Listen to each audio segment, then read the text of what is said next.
Hi friends, ఈరోజు నేను మీకు పచ్చి రొయ్యలు బీరకాయ కూర వండే విధానం చూపిస్తున్నాను ఫ్రెండ్స్. దానికి కావలసిన పదార్థాలు నేను ఒక పావు కిలో రొయ్యలు తీసుకున్నానండి. పచ్చి రొయ్యలు, ఒక హాఫ్ కేజీ బీరకాయలు, ఒక పెద్దవి 2 ఉల్లిపాయలు, పచ్చి ఉల్లిపాయలు చీలికలుగా చేసి పెట్టుకున్నాము. చిన్న ముక్కల కంటే చీలికలుగా చేస్తే బాగుంటుంది. ఒక కప్పు ఫుల్గా టమాటాలండి. టమాటో వలన బీరకాయకి టేస్ట్ ఎక్కువ వస్తుంది. టమాటో ఉల్లిపాయ కొంచెం ఎక్కువ ఉంటే టేస్ట్ పెరుగుతుంది అన్నమాట.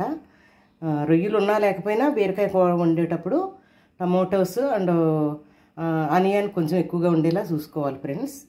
తర్వాత కరివేపాకు, రుచికి తగినంత ఉప్పు, కారం, పసుపు, ధనియాల పొడి, అల్లం వెల్లుల్లి పేస్ట్, 1 స్పూన్ జీలకర్ర, కారానికి తగినంత పచ్చిమిర్చి, ఇవండి మనకు కావలసిన పదార్థాలు. తర్వాత తగినంత నూనె, మనం వాడే ఆయిల్ని బట్టి అన్నమాట. మన వాడకం ఉంటుంది కదా ఎక్కువ తక్కువలు. ముందుగా స్టవ్ వెలిగించుకొని దాంట్లో మనం ఏదైతే స్పూన్ జీలకర్ర తీసుకున్నామో దాన్ని వేస్తాం ఫ్రెండ్స్. నూనె వేడెక్కిన తర్వాత సగం హాఫ్ బాయిల్ అయినా సరిపోతుంది. జీలకర్ర కొంచెం డెలికేట్గా ఉంటుంది కనుక.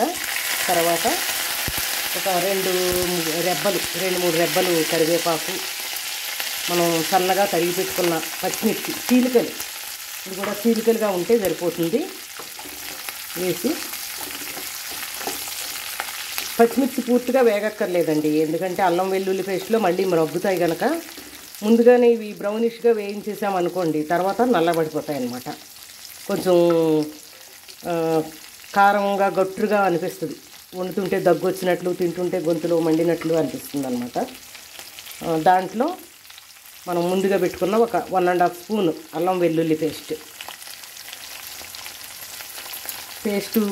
అల్లం వెల్లుల్లి పేస్ట్ ఏదైతే ఉందో అది పచ్చివాసన పోయే వరకు ఇట్లా వేయిస్తే సరిపోతుంది.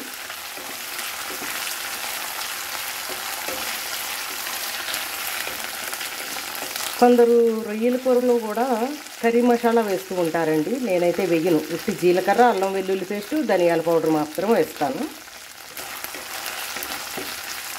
ఇంకే ఫ్రెండ్స్, కొంచెం అల్లం వెల్లుల్లి పేస్టు పచ్చివాసన పోయింది, మంచి వాసన వస్తుంది కదా.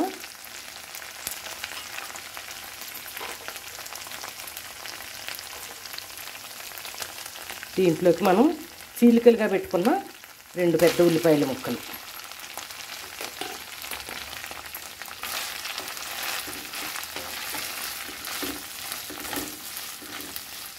ఒక 2 నిమిషాలు మూత పెట్టి మగ్గనిద్దాం.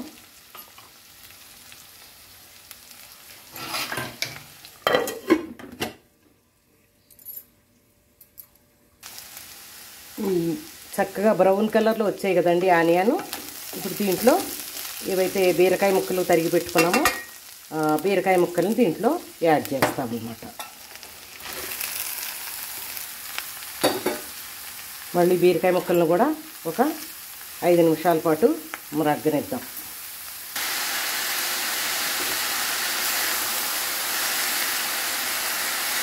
బీరకాయల్లో బీరకాయ ముక్కల్లోంచి వాటర్ అంతా బయటకు వచ్చిన తర్వాత టమాటో ఏదైతే తరిగి పెట్టుకున్న టమాటో పీసెస్ దీంట్లో యాడ్ చేసుకుందామండి. బీరకాయలు మరగ్గిపోయాయండి.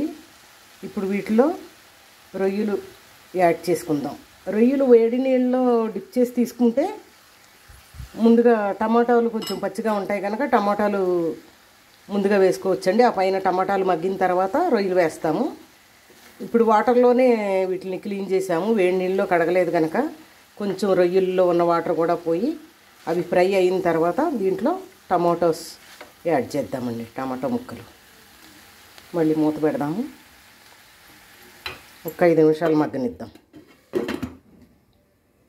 రొయ్యల్లో వాటర్ బయటకు వచ్చేసిందండి, చక్కగా తెల్లగా కనిపిస్తున్నాయి కదా.